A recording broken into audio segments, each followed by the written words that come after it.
বাংলাদেশের ছোট পর্দার জনপ্রিয় নায়িকা তানজিম তিশা। বিভিন্ন নাটকের অভিনয়ের মাধ্যমে তিনি ভালো দক্ষতা দেখিয়েছেন। গেল বছরের শেষটা খুব বাজেভাবেই গেছে ছোট পর্দার দর্শকপ্রিয় অভিনেত্রী তানজিম তিশার। জড়িয়ে পড়েছিল নানা উটকো ঝামেলায়। এইসব ঝামেলা কাটিয়ে নতুন বছরে ঘুরে বেড়াচ্ছে এই নায়িকা। এদিকে পুরায় মাথা নষ্ট করা লুকে সোশ্যাল মিডিয়ায় হাজির হলেন তানজিম তিশা। তার এই ভিডিও পোস্ট করার সাথে সাথেই নেটিজনরা বেশ প্রতিক্রিয়া জানাচ্ছেন। মন্তব্যের ঝড় উঠেছে তিশার কমেন্ট বক্সে।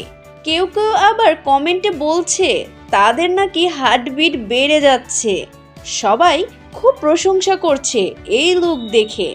আগুনের ইমোজি দিয়ে কমেন্ট বক্স ভরে যাচ্ছে। তিশাকে নাকি এই লুকে বলিউড নায়িকাদের মতো লাগছে।